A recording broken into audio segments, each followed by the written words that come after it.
Variante inglese del coronavirus, non ci sono ancora riscontri sulla presenza in Veneto, ma serve il tempo necessario per sequenziare il virus, così il presidente della regione Zaia nel quotidiano Punto Stampa, dopo l'avvio anche in Veneto dei controlli sulle persone arrivate dalla Gran Bretagna.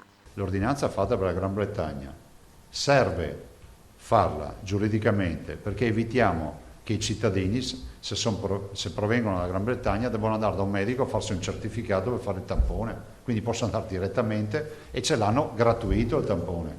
Domani intanto la Regione presenterà il piano vaccinale anti-Covid con la responsabile della prevenzione del Veneto, dottoressa Russo, ed il virologo Palù. Domani ho inteso accompagnare proprio questa conferenza stampa la dottoressa Russo che vi dà i numeri del piano vaccinale, vi dirà qual è la potenziale di fuoco nelle vaccinazioni, che sono volontarie.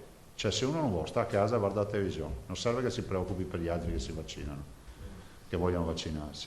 Dall'altro avete il massimo esperto di vaccini. Oggi è stata anche una giornata importante sul fronte delle nomine. È stato nominato il dottor Luciano Flor, segretario regionale della Sanità e quindi successore del dottor Mantoan. Ovviamente ringrazio il dottor Mantoan per il lavoro svolto. È stato fatto un avviso pubblico, precisa il governatore, e sono giunti molti curricula.